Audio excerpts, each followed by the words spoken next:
Hello' everyone, কি খবৰ সকলোৰে? আশা কৰোঁ সকলোৱে ভালে আছে। আৰু এইফালে আজি মই বনালোঁ জলফাইৰ টেঙা মিঠা আচাৰ। এয়া চাওক। আৰু তাৰ কাৰণে প্ৰথমতে মই জলফাইখিনি বইল কৰি লৈছোঁ।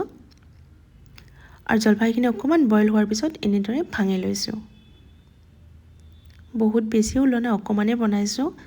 আৰু মছলাৰ কাৰণে মই ইয়াতে লৈছোঁ সৰিয়হ এচামুচ, ধনিয়া, চফ, গোটা জিৰা আৰু পাঁচফোৰণ। আৰু এইখিনি প্ৰথমতে ড্ৰাই ৰোষ্ট কৰি মিক্সিত গুড়ি কৰি ল'ম। আৰু এতিয়া এইখিনি গুড়খিনি কাটি ৰেডি কৰি লৈছোঁ। এতিয়া কেৰাহীত তেল দি দিছোঁ, লগতে এচামুচ পাঁচফোৰণ আৰু এতিয়া এইখিনি জলফাইখিনি দি দিলোঁ ইয়াতে। লগতে ইয়াত সোৱাদ অনুযায়ী নিমখ,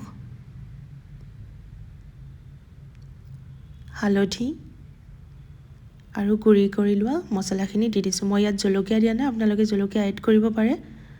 মই জলকীয়া পিছত দিম, সেইটো কাৰণে ইয়াতে দিয়া নাই। আৰু লগতে এতিয়া গুড়খিনি দি দিলোঁ। একেবাৰে কম টাইমত বনাব পৰা আচাৰ হয় আৰু সঁচাকৈ খাবৰ কাৰণেও এনেদৰে বহুত বেছি সোৱাদ হয়। আৰু এয়া মোৰ ফাইনেলি আচাৰ ৰেডি হৈ গ'ল। ভিডিঅ'টো ভাল লাগিলে আপোনালোকে লাইক আৰু কমেণ্ট কৰিব। Thank U.